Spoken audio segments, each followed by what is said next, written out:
And we'll give a few seconds for people to trickle in and kind of get going here. I just see everybody else do it, so I'm playing copycat where I see people doing live streams and they wait a few seconds. Oh yeah, yeah. But I'll double check that everything's working here. Yep, I see us, so must be good to go. Don't know.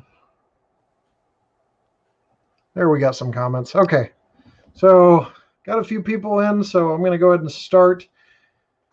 This is my first interview-based live stream on JLWII 2000, and no better guest to do it with than the other JW, Jim Wiggin of Athearn. So for those of you guys that don't know who Jim is, he is the replacement for Chris Palomares. If you're used to Chris Palomares at Athearn, brand manager role at Athearn, very, very key to the product development and brand marketing. He's got a lot of different hats at Athearn and Horizon.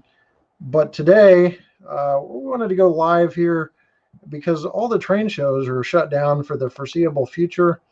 And we want to make sure to get the word out on different products. So occasionally you may see me do this where I'm interviewing somebody to talk about a new product. Now, the biggest event in terms of that is we've got a manufacturer roundtable coming up with Train World. So be sure to look out for that on Train World's Facebook page.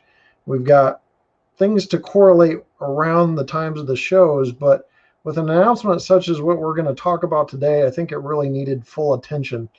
And for those of you who don't know, I'm still in the process of trying to find a house. That's why it looks like a daycare / moving facility behind me. But today we've got Jim Wiggin, like I said, Athearn brand manager. So welcome, Jim. And if you want to give like a minute or two, a little background of how you're in the hobby before we get started on the product of the hour, and as more people trickle in, be great to hear a little backstory about you. Yeah, sure. Thanks, James, for having me on board. I appreciate it. I've watched your channel for years, and it's an honor and privilege to be on your channel.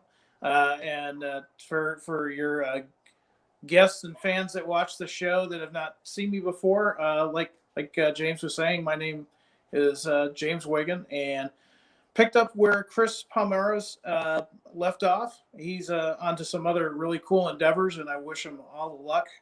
Busy man, and definitely was key in the Athearn marketing and such. So my goal is to pick up that mantle and do just as good as Chris did. It's a monumental task sometimes because there's, as James so noted, there's a lot of hats to wear. But I've been into model railroading passionately as a hobby for about 35 years. I got my start in HO scale at a young age, and then I transitioned in 1995 to N scale. N scale, believe it or not, is my primary scale of choice, just because coming from New England, there wasn't a lot of room in the houses in New England for the railroad layouts that I would read about in a lot of the magazines. So N scale became my passion. I still model in N scale despite what my eyes in my 47-year-old head are telling me. I am also doing HO now. And I've been working in the hobby industry for about 22 years in different capacities. But this is my dream job because, as I was saying earlier, model railroading is my passion. I typically do prototype style modeling, and I've done layouts such as the Galesburg City job in N scale. I did that for a stint of years, and now I'm currently working on a New England 1970s N scale layout that features the Boston and Maine and Maine Central. So now I get to, do this for a living as well. It's a lot of fun. Well, it's great to hear some of your model railroading journey, and it surprises me you watch my channel if you're a modeler that's got a lot of talent, because I still have a long way to go, and really getting some of the details narrowed down and prototype modeling and operations. But I'm glad to have viewers that are serious modelers and don't fault me for not being there yet. So Well, it's I think one of the things, James, that sets your channel apart from a lot of channels that are out there is you do a really good review as far as what the model does for the model railroad, not just the prototype specific details or colors and things of that nature, but the actual real world review.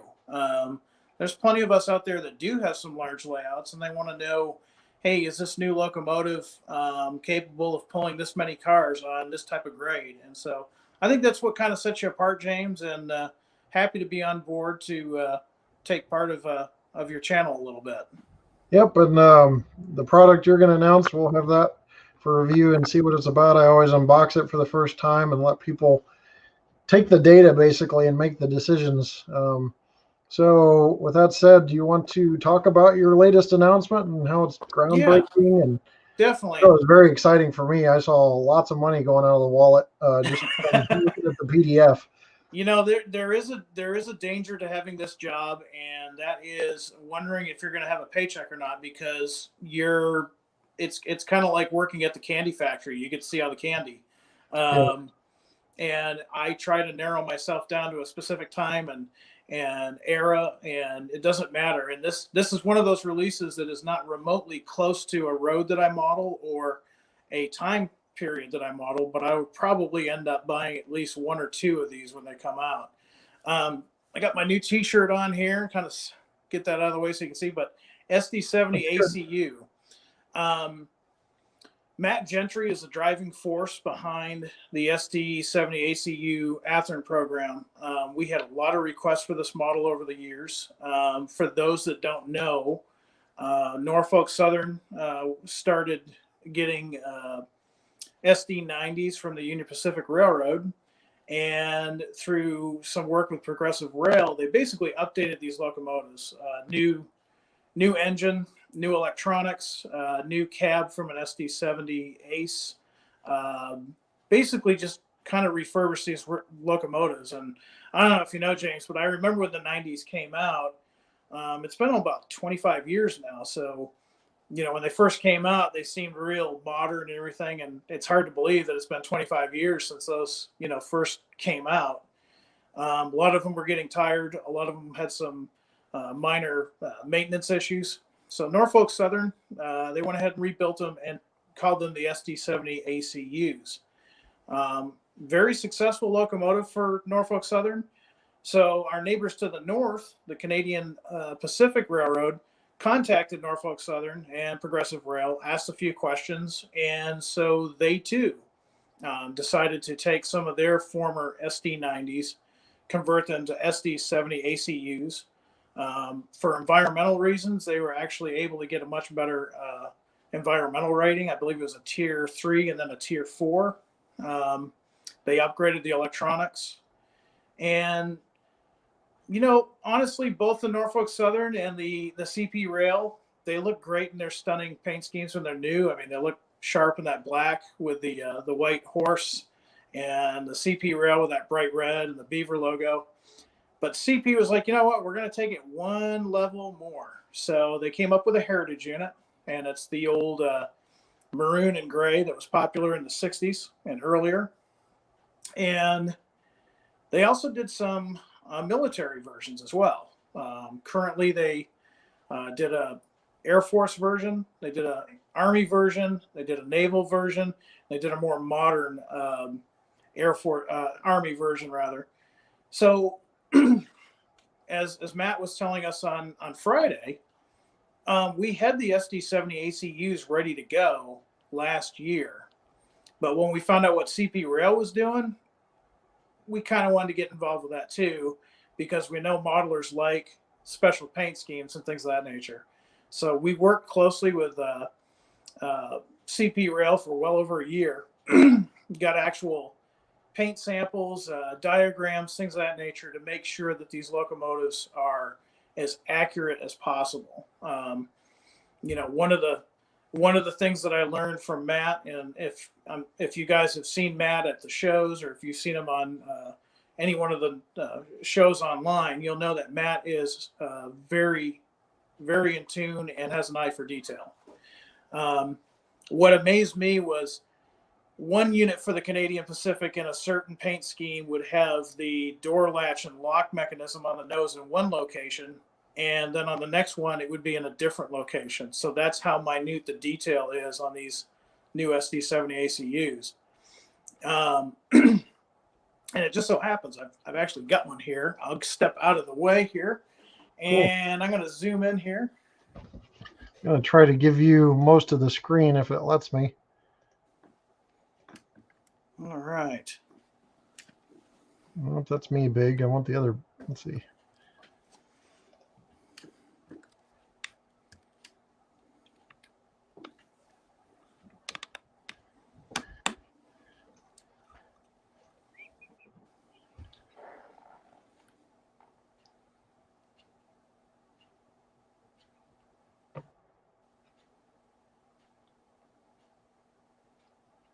You still hear me okay, Jim? Yeah, I can hear you fine. Okay, I was about to click a button. I'm kind of afraid. It says solo layout. It says, so this being my first time using StreamYard or streaming live, I was trying to make your image bigger, and there's a button that says solo layout. So let me see what that does real quick. All right. There we go.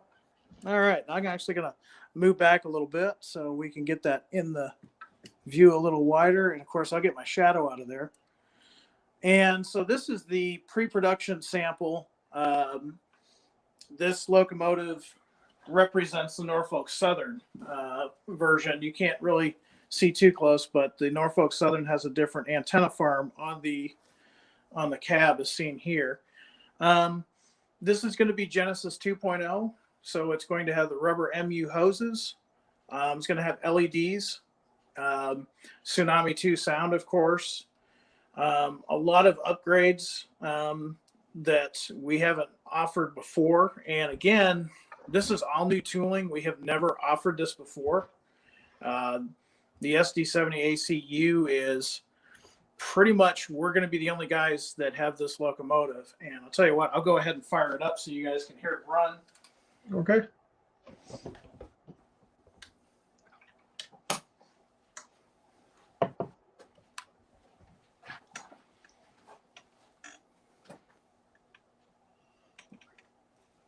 Let's see. Oh, there we go.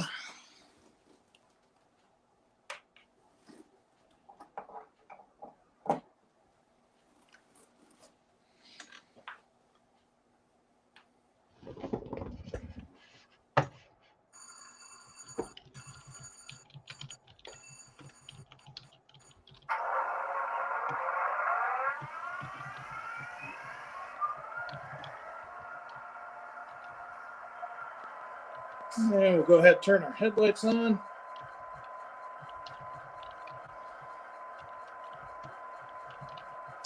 Now this will also, it's kind of hard to see with this undecorated sample because of the light bleed through, but the number boards are separately lit. It's function number 6, and function number 5 is your ditch lights.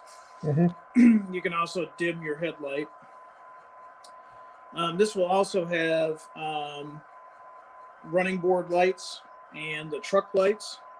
And what I'll do, I know we got a small screen here. I might be able to change this around to a different orientation.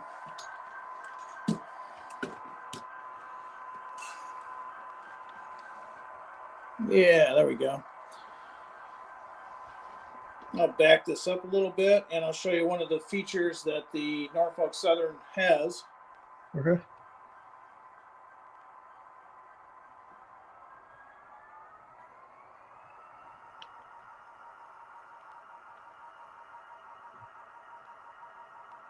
Okay.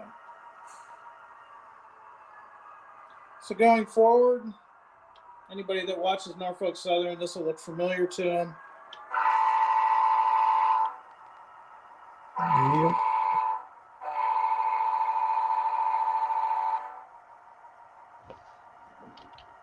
So you have the oscillating ditch lights, which is real common now with Norfolk Southern. Another thing too, and I'll go ahead and actually shut this down real quick.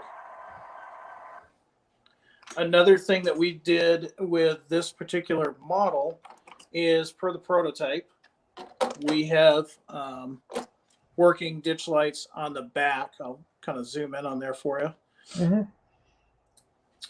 And it's your typical Athearn Genesis. It's going to be, better than brass detailing. There's a lot of components that make up this one unit. Norfolk Southern locomotives are going to be specifically detailed for Norfolk Southern, like the antenna farm on the cab, like I showed you earlier. Whereas Canadian Pacific rather has a slightly different antenna farm up top. They have a different grill. And again, they have different details as far as where they put the door latch and lock mechanism on the nose based on the actual decorated locomotive. So we really went above and beyond. It used to be, we would try to get locomotives specific for a railroad based on a specific order. Now we're getting specific to the point where not only is it just the railroad, but the actual locomotive itself. Yeah, some of the things I've noticed recently from doing product reviews on Athearn is there's been an emphasis to increase the weight of the locomotive, which interprets to more pulling power. You guys have always had, or at least for a long while, have had those road name specific details, like oscillating ditch lights on, like you'll see the oscillating ditch lights for these on the NS, but if you look at the SD90s for UP, you'll have the solid ditch lights for those. So a lot of one thing I was telling my viewers before is it seems like Athearn Ready to Roll now is what Athearn Genesis used to be in the early to mid 2000s. And Athearn Genesis 2.0 is just like blowing the doors off of what Athearn Genesis used to be with all of those new details, not even to mention the Tsunami 2 and all of the different features that's in that decoder. I mean, I wish it was more public in terms of just better word of mouth spread about Tsunami 2, because a lot of people think Tsunami 2 is basically just a little bit of an improvement over Tsunami, but they've got all these different features like DDE, which is dynamic digital exhaust. I might have got that backwards, digital dynamic exhaust. I always get those two mixed up, but being able to have the decoder sense the load of the train and increase the RPMs of the prime mover based on that. If the train starts entering a grade, it automatically does that and senses it. Being able to have the brake set and move the throttle up to where like you're pulling the slack out of the train and then release the brakes. So all these different features of Tsunami 2 I've covered on my channel and on Facebook through different series. But the product, it's like all of these facets coming together. Tsunami 2's features, Genesis 2.0, and all of your guys' improved focus on quality and detail. And you mentioned better than brass. I'm a fairly heavy brass collector, but the brake wheel, the bell, some of those brass things are just so they're just thicker because of how the brass process is versus plastic, and you guys can really nail down the details. So down to where door latches are, that just shows that Athearn has a commitment to investing in the tooling for people that know a little bit about tooling to make a really great product and make it very, very accurate. So looks like a great product, Jim. I think it's going to be a big hit, and moving in the NS territory, it's going to hit me in the wallet. And then being a military guy, the CP units are going to hit me in the wallet too. So yeah, just when I think, I'm done with my interests, there can't be anything come out that I don't either have or it's just not up my alley. There's always something different. You guys are always staying on top of that too. So yeah, I mean, it's you bring up a lot of good points, kind of going back into the conversation when you were talking about the ready to roll in the Genesis. Absolutely. I mean, I'm sure a lot of us got their starts, cut our teeth in model railroading on the old blue box models. I mean, I was just amazed at a young age that I could actually get a railroad that I was interested in and paint it up in a blue box model. So that was cool back then. As we got older, we learned to start adding details. And, I guess if you're a diesel, you know, detailer like I was for many years in N scale, that's a hobby within itself. Doing the research, doing the time to find the parts, put the parts on accurately, paint the model, decal the model, weather the model, um, and it's still a lot of fun. But I look back at those years, and all of those 20 years I was doing that in N scale and HO, I didn't have a layout. So, now. Um, we have more time to work on things like our layouts because um, Athearn's kind of done the hard work for you. And you're absolutely right.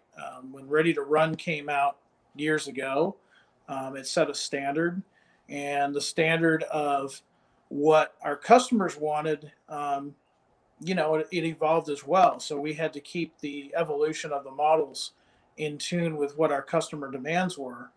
And I'm just amazed at every Genesis release that we do, how much more work is involved and how much more research is done. And like I was saying with this one here, Matt spent, I don't even know if we can measure the time, but he spent an enormous amount of time working with CP Rail, working with a representative of the company, making sure things that sometimes modelers don't even thinking about, making sure that the lettering was in the right height, right width, fitting along the long hood just correctly. That's the kind of stuff that both Matt and Janik do when they research these models. Yeah, there's to the point of modeling, from my perspective, coming into the hobby in 2009, I kind of feel like I was robbed of being able to acquire those skills. So there's a double-edged sword there, and I can still go get them, but like modelers, we're very spoiled now because of all this and how we can spend more time on the layout. So it's good to be able to have that time to just enjoy the models, work on the layout, run trains. And then to the point of, just how the detail has evolved. It's just crazy to think about. Just being in the hobby 11 years compared to somebody that's been in the hobby 30 plus. I'm sure you guys have just really seen it grow, and you can go back and look at, the rubber band drives and all the different things that were kind of at the origins of the hobby and how it's grown. So it's really neat. We're getting some questions all about your T-shirt for starters. People want to know if they can get one. I know during one of the live streams you guys said you're entertaining that. Yeah, actually, to kind of set off the event that we had Friday, Matt and I were talking, and this is another one of Matt's ideas. I mean, Matt is a railroad modeler. He's not just a guy that works for Athearn. He's a amazing modeler, and he and I were talking one day, and he's like, "Hey, we do the live streams, and folks are always asking about a T-shirt. What if we did one for this?" And I said, "You know what? I think it's a great idea. Let's run with it." So not only did we do a special T-shirt for the SD70ACU, but we did them specifically, one for Norfolk Southern and a red one for CP Rail. So obviously I'm wearing the Norfolk Southern. I'm going to turn around and hopefully can you see the graphic on my back there, James? Yep. See yeah, so it's Yep. It's really cool. I mean, it's great rail fan wear. You can wear your colors of your favorite railroad. The CP Rail one is like I said, is red. It uses the Canadian Pacific designation for the SD70 ACU, and of course, it's got the most modern paint scheme with the new beaver logo that they're using on this locomotive. So we basically came out with these for the event, but if we get enough feedback from everybody, if they're like, "Hey, I want one of those shirts too," if we get enough feedback, we're probably going to make these available for sale through your dealer and at Athearn.com. Okay. Another question that was coming out, and I looked it up. So if you saw me fidgeting with my computer, they were wondering about release. Now the PDF says November of 2021 for the SD70 ACU. Is that pretty much on point? Yeah, it is. I mean, with everything going on in the world right now, there's always the possibility of that timeline being a little bit, you know, might stretch here or there. But for the most part, we are looking squarely at that date. Um, Basically, now that they have been introduced, there's about a 30-day time window for you to get in touch with your dealer or your preferred online vendor and place your pre-order. And you have till the end of the month to do that, November 27th. And yeah, they should be here next November. And there will probably be subsequent runs because, of course, we only did a small amount of the CP rail versions. There's other military versions that we hope to do in the future. Yeah, I didn't think about that before I asked the question. There's always a little bit of a fluctuation in date for releases. I have noticed some recent releases. You guys have been running kind of early on, even just slightly, a few weeks, but things have been pretty well on point on the estimates.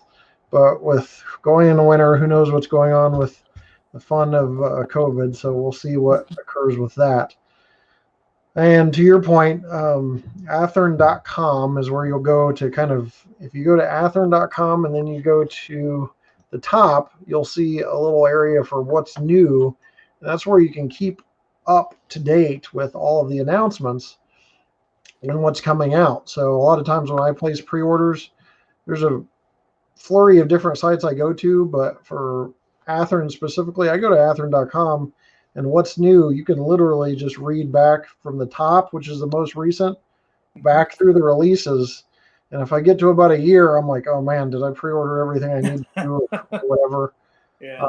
So I just actually assembled a pre-order list.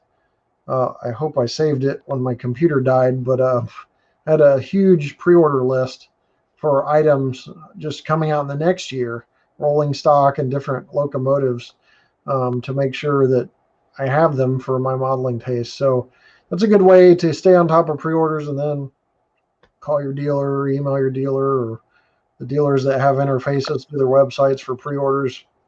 It's really easy just to place the pre-order that way. And I don't know how you're feeling about pre-orders, Jim, but I've been preaching about pre-orders for a while because I think it's really, there seems to be a rush when the product comes out, and I've seen it disappear in a matter of days, and then you're up a creek or you're paying some eBay scalper 7 times the value to get the item you want. So Yeah. No, you bring up a good point. I know for a lot of us that have been in the hobby for a number of years, it's a little bit, takes a little bit of getting used to.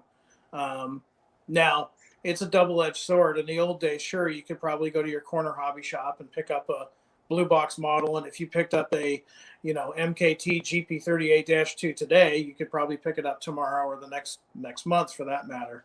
Now, the double-edged part of that is it just a generic GP38-2 that happens to be painted green that says MKT? Probably. Nowadays, we have models in the Genesis line that are specific to a time and place. I've got on my personal layout, I've got a Burlington Northern Jeep 7, but it's in the Burlington route colors. And I picked it up specifically because that's my kind of adopted Midwest road that I model. Now, case in point, had I been smart, when I heard about that release, I would have ordered all of them because my HO layout happens to be Burlington, early Burlington Northern. I'm going to order all of them. I did not. And out of the release, I got one. yeah, So it's a double-edged sword. The good news is that we have time to work on our layouts and make them as accurate as possible. I think we're seeing more, even folks that do freelance models, they still want their layout to look like a certain time or place. So if you're freelancing a layout that's based on the Burlington route, you still want it to look like the Midwest or out west. And so you're putting a lot of time and energy into your structures, into your landscape and your scenery. This allows you not to spend all that time on the models because we've done the research. You can go through the pre-orders and say, oh, okay, there's some early Burlington Northern stuff being offered in the Genesis line. There maybe is the new ICC cabooses that work for you. There might be an auto parts boxcar. There's a whole wide range of things, and basically, you're doing the same thing that the real railroads did. You know, when Boston and Maine needed new locomotives with EMD, they put in an order, and when they were finished, the railroad took delivery of them. So now you're taking delivery of items that we offer through the pre-order. Yeah, the missing out on stuff. As much as my ear is to the ground in this hobby, I have been blindsided by how did I miss that? You know, so it's always good to keep an eye on things, you know, through your dealer or whatever. But there's also, I think, a trend where some manufacturers will take museum units or units that are being ran in second lives on tourist railroads, and you'll notice those numbers are sold out. Those specific road numbers, and then you got to go, okay, I got to buy this one and change the decals or whatever. It's not a big deal, but you know, there's just so many different ways a product can sell out, from the entire run being super hot or certain road numbers being super hot. Because you know, if you do common road numbers, some people that live near railroad tracks, well, I saw that road number when I was a kid all the time, or I photographed that road number. There's just so many different buy-ins. That's what's really great about our hobby, is so many different excuses to go and buy those items. Like, well, I saw that, or oh, this ran with that, and that's how my collection got really crazy. You know, I started with Union Pacific, and UP Steam was what I was really into. And my cousin's like, well, you know, 4449, which Southern Pacific steam locomotive, double-headed with 844. And then, you know, and then it just expands and expands until you're like, okay, when am I going to stop this? But it's really a good point, though, for pre-ordering, because I notice, I don't know about Athearn, you know, numbers are sometimes confidential, but I know for a fact I've seen manufacturers, not necessarily Athearn, but other manufacturers that have, like, they've made an emphasis on not having stuff on their shelves. They don't want it on their shelves. They want to sell out, so that production number has shrunk. And when that happens, man, you can pay out your nose for this stuff on eBay if you ever find it. I mean, I've seen some products that I've had now. I looked up a product the other day I saw on eBay for the first time ever that I had bought for myself 5 years ago, and it just popped up on eBay for the first time. I had a search saved for it. In 5 years. It's crazy. So you don't necessarily guarantee yourself even the ability to pay through your nose on eBay. Sometimes it's just not there. So it's good to get the pre-orders in, and that helps the companies to figure out what production numbers they want. You know, and sometimes I've even heard of it lowering costs because they're producing so many, so they can, you know, adjust costs or provide extra spare parts or stuff like that. So very, very important, I think, and I'm going to continue to harp on that point. While we were talking, we got some more questions. Trainman 1993 has a question for you, James. Okay. Are you going to make an Alco PA EMD SD7 or EMD NW2 on the roundhouse or ready to roll line? That's some good suggestions. I mean, I had some bias towards both of those.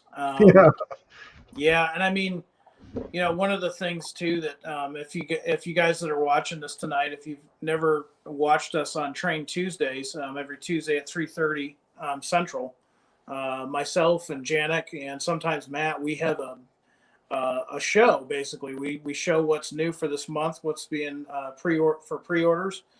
We show what we're working on in the shop because we're modelers too. We like to show you guys what we're working on, and then we do a Q&A time. And you know, quite honestly, in this day and age, that's how the SD70ACU came to be. We had comments and questions like that. Guys would say, "Hey, are you going to do this? Are you going to do this?" And it's like anything else. If we get enough requests for it, chances are it's going to get done. And it's funny how that evolves, because we'll get questions, hey, are you going to do this locomotive? And after a while, it's like, you know what? We get together and we look at our resources and say, you know what? We can do this. We've got the research. We're going to go ahead and do that locomotive. And then in the next lifespan, it's what railroad do we want to do? We're going to do Union Pacific, Santa Fe, Southern Pacific on this run, and maybe in the next run we're going to go a little bit deeper down the rabbit hole. We're going to do Genesee and Wyoming. So yeah, while I can't say that's some project that's on Matt's desk right now, you're not alone in your request, and it's actually a good request. So maybe down the road you might see your 2 locomotives.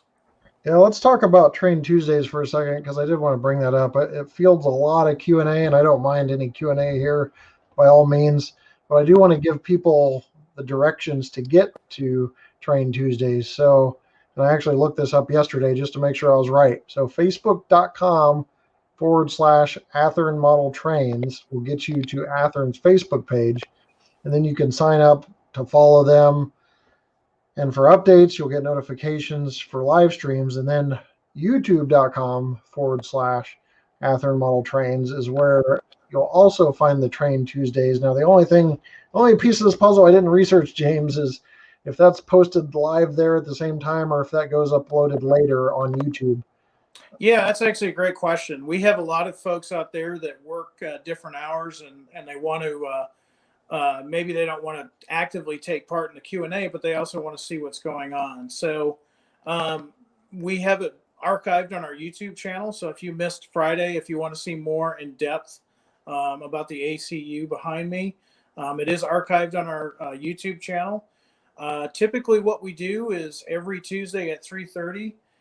If you're a fan on our Facebook page, you'll get a notification. Usually in the morning, Tuesday morning, you'll get a notification that we're going to go live. And the format is pretty much pretty conversational. It's kind of like going, the old days where we go meet up with our friends at the hobby shop and talk about what's new, what we're working on.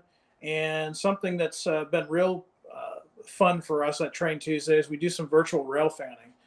We'll have a virtual rail fan camera going in the background while Janik and I field questions, or Matt and I field questions. And highly encourage you guys to stop in.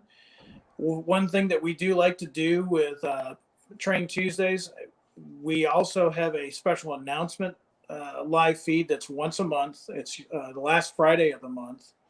And what we do is we let everybody know that all of the new pre-order items are available for looking for preview at athearn.com. You can print out the PDF that shows everything that's going to be talked about on the show for that next month. And we're, one more plug for that is going into 2021, we're going to do some contests. We want to see what you guys are working on. We want to see, we don't want to take up all the limelight. We like to see what you guys are working on, because we're modelers and you're modelers too. And it's just great, even though we don't have the train shows and stuff right now, we can see what everybody else is working on and get inspired by that. Yeah, the great thing about that is with the virus stuff going on, it's like, especially with the virtual rail fan aspect, it's like kind of sitting in a car with you guys at trackside while rail fanning and being able to talk about all the different stuff coming out. And you guys never disappoint with the monthly announcements too, because it's not just Genesis 2.0 or Genesis models. There's Roundhouse announcements. There's all sorts of different products coming, ready to roll. Jeez, my brain is shot. Ready to roll products as well coming out. So, when you go to the website and you pull up that what's new thing, for example, like I've got it pulled up right here on Friday, October 30th. It wasn't just the SD70ACU you guys announced. There was Genesis ICC cabooses. There was Genesis 60-foot PS Auto box cars, 89-foot flat cars for Genesis, ready to roll spine cars, ready to roll reefer trailers, just a whole list of items. There's several items here, in-scale items as well. You guys I've noticed a bit of a renewed emphasis on in-scale. I don't know if that's your influence sneaking in there, James, but Yeah, I can't there's take full control over that, but yeah, we're seeing some strong support in the N scale community, and Athearn's had a lot of firsts for N scale, such as the body mounted couplers, the correct ride heights for a lot of the N scale freight cars, metal wheel sets, things of that nature. So N scale it just keeps getting better, and people are supporting it. So we're going to do what we can to support the N scalers out there as well.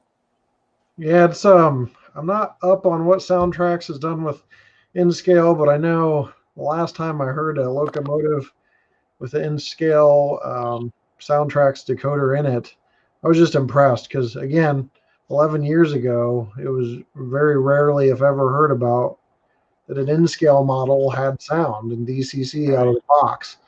So, it's just the hobby's evolving so much, and it's great to see some of those products, and it's great to have a manufacturer that embraces different scales and makes ingenuity a common day thing with in scale, which is a lot harder. I'm only 38 years old and I can't see well enough, or I'm shaky, can hardly get it on the track. And just to imagine somebody packing a decoder full of all the components, and making it work and produce sound.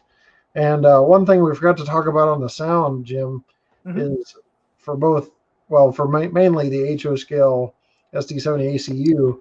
Will that have the cube speakers that have been kind of a trend The in the sugar hobby cube? you guys have been working on?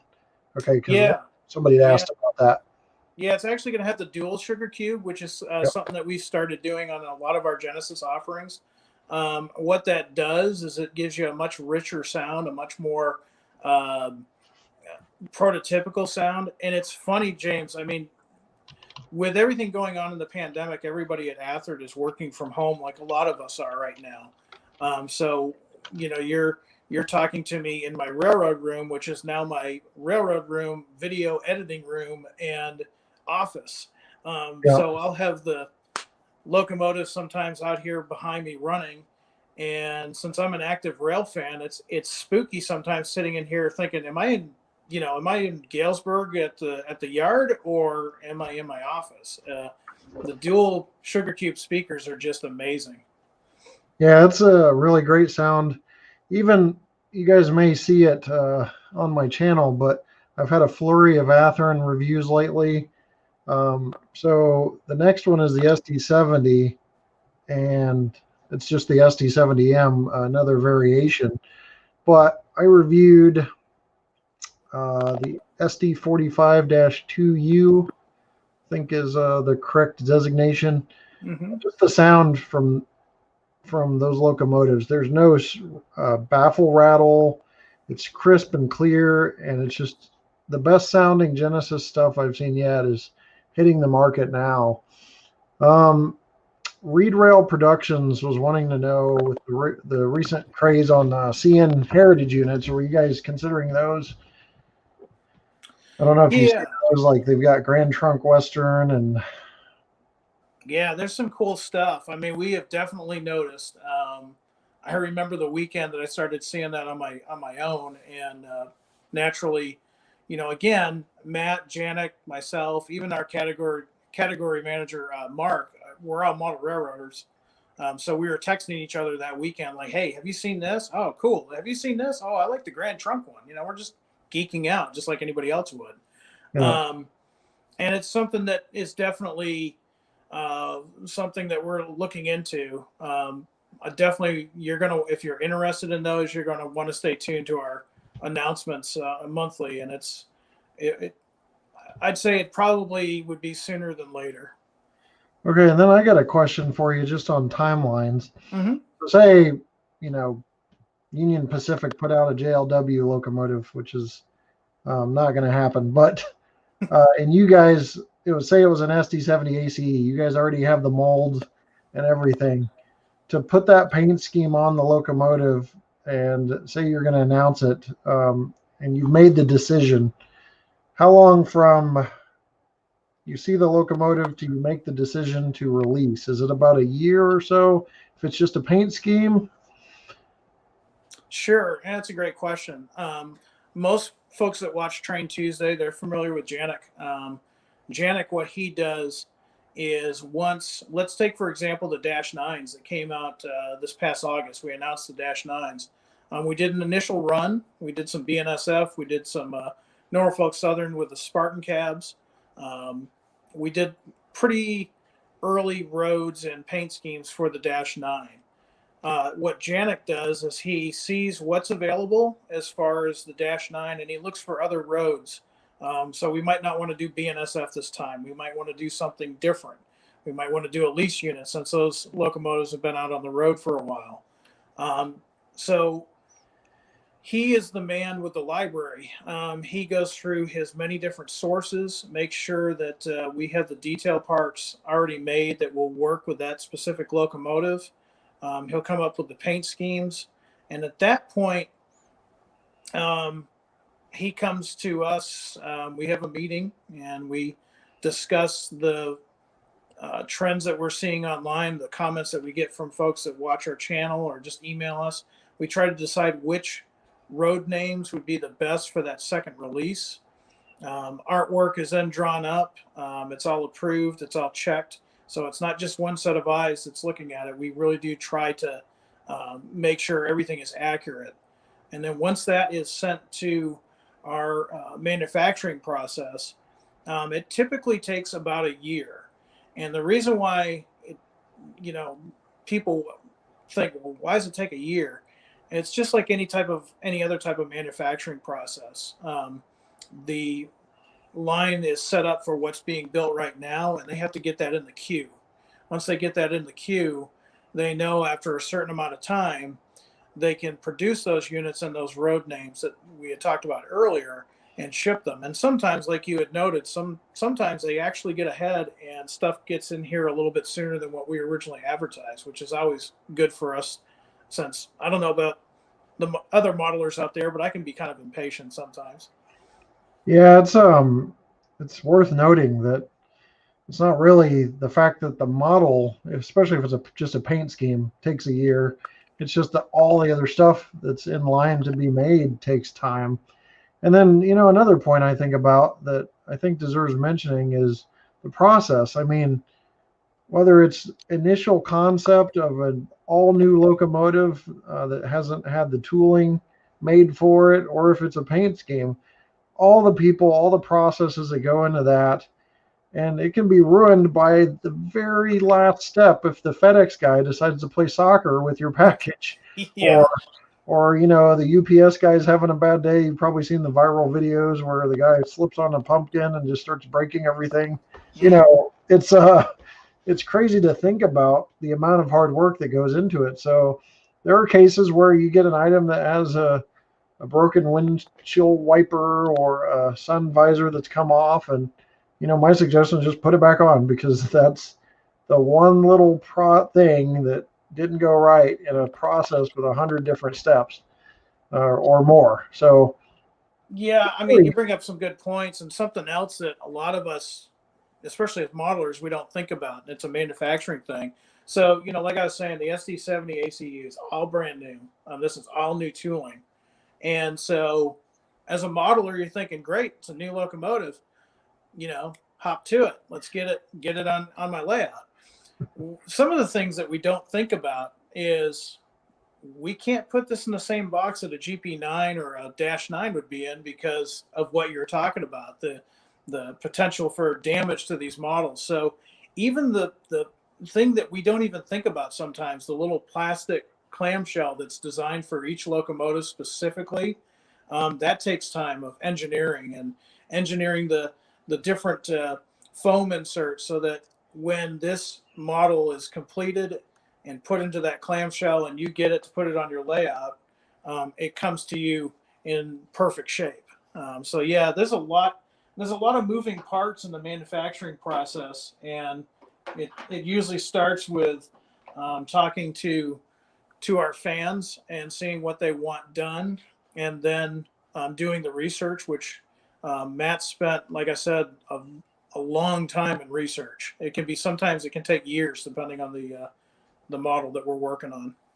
Yeah, it's hard from a reviewer standpoint too, because I can only give a picture of the immediate outcome. For cars, like JD Power does initial quality. And sometimes it's comical because you're like, I know that car brand is not good, and it won an initial quality award. But with trains, I only get to test them initially. But like your guys' move to LEDs, that in itself gives a dependability on lighting that wasn't there with incandescent bulbs, like that, or leaps in our hobby. But there's just so much stuff in the process that can go wrong. When you were talking about the blisters and just the different design of those, that popped into my head.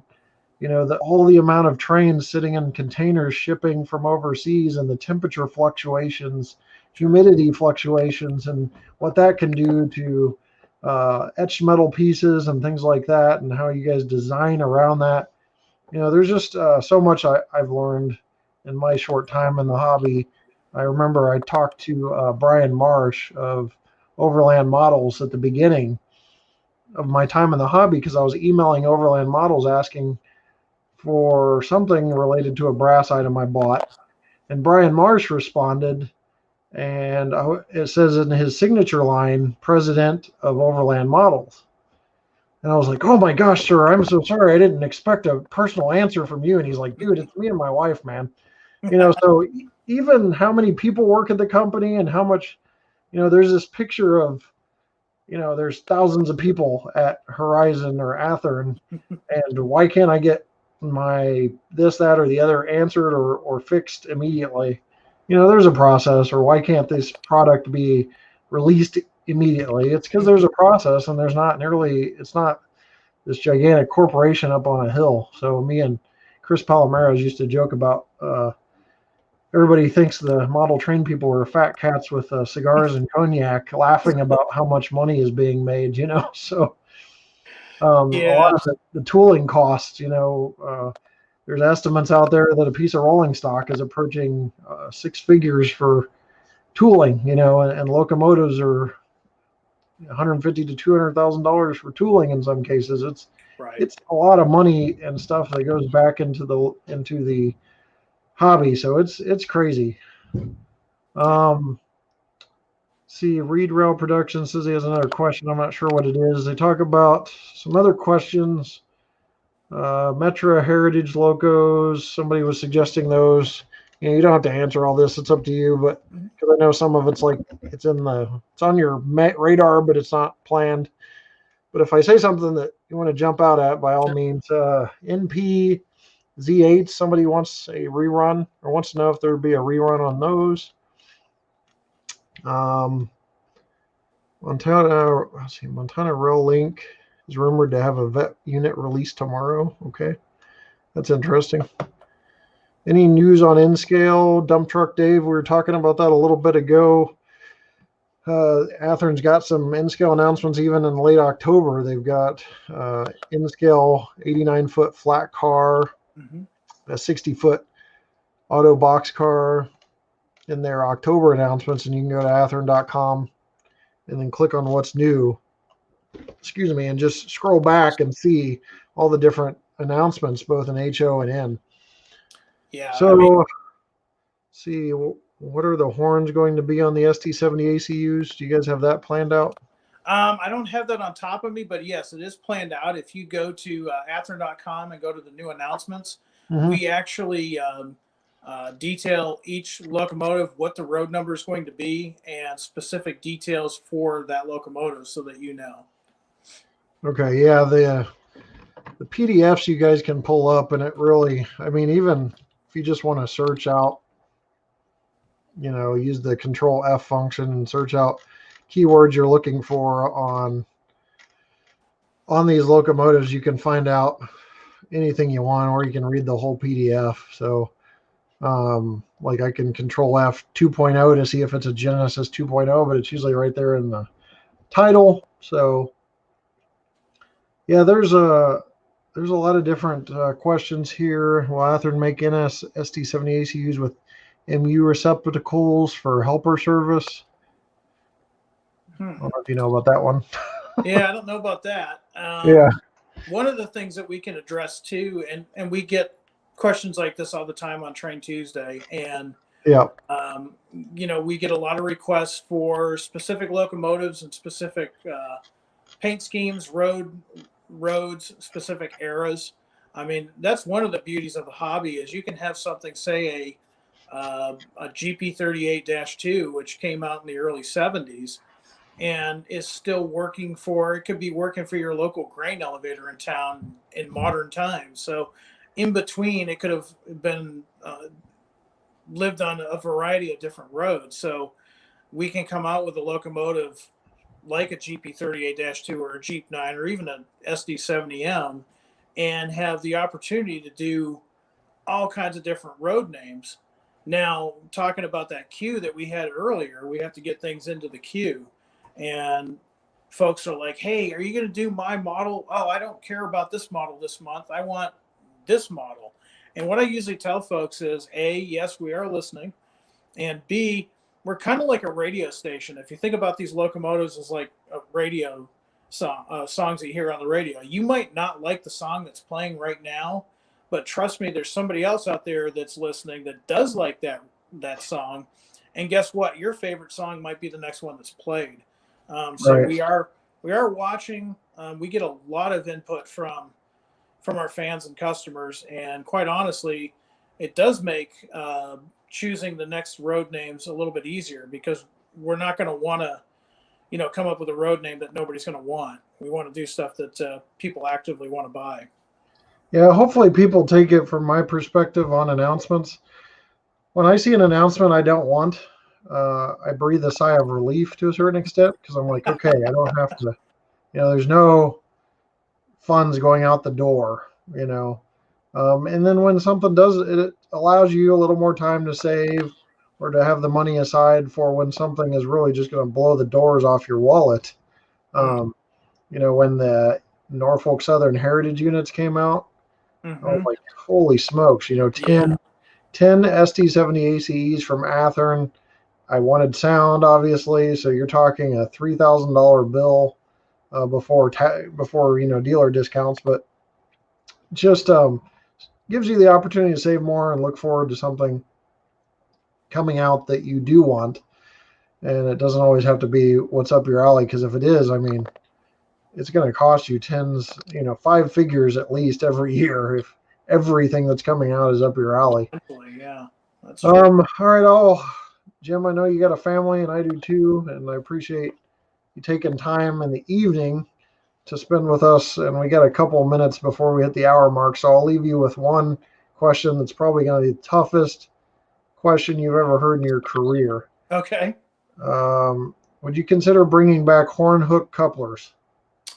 We know that there's a prototype out there in Topeka, Kansas, that still uses them occasionally Yeah. on their locomotives and grain service. But uh, the word that I got back from that company was they weren't performing as good as they did. So there are some things that we'll leave in the bad old days. Yeah, that was just a joke. Somebody thought somebody asked that question, but nobody actually asked it. But I thought it'd be funny anyway. Yeah. Again, we're getting a couple questions about when the models are due.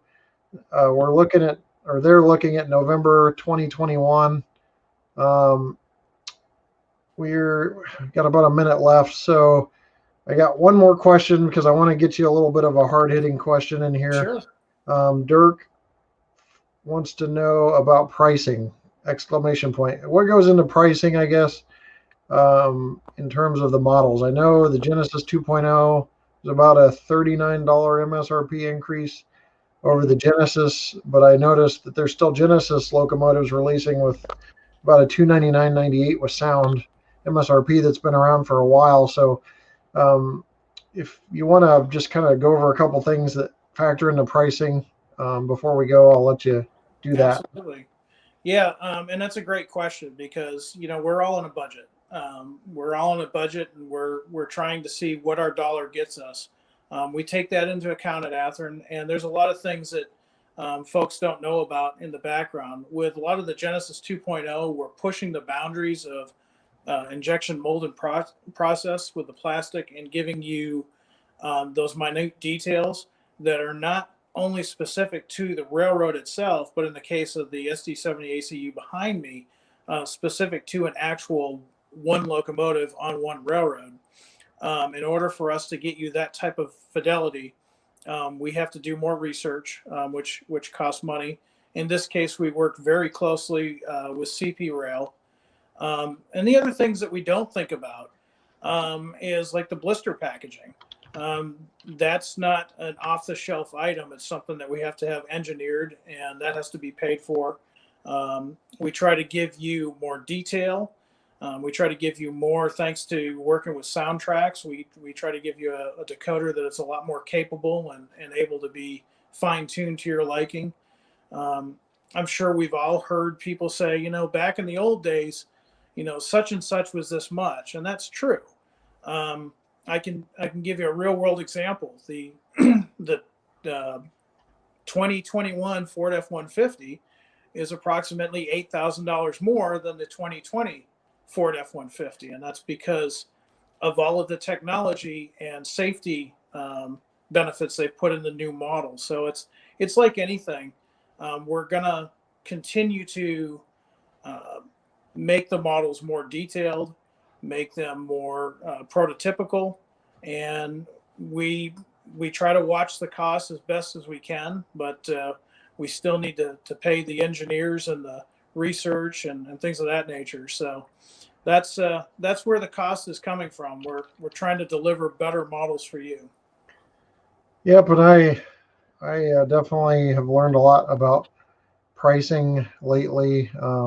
And we've run out of time, but James, you're welcome to go onto the channel and answer any questions that come up. One question was like, are you guys going to do block lettering with CP for CP ACUs? I'm sure that's going to be down the pipe, you know, because there's just so many variations that are going to be produced over the years. So reed rail, I'd say most likely you'll see that.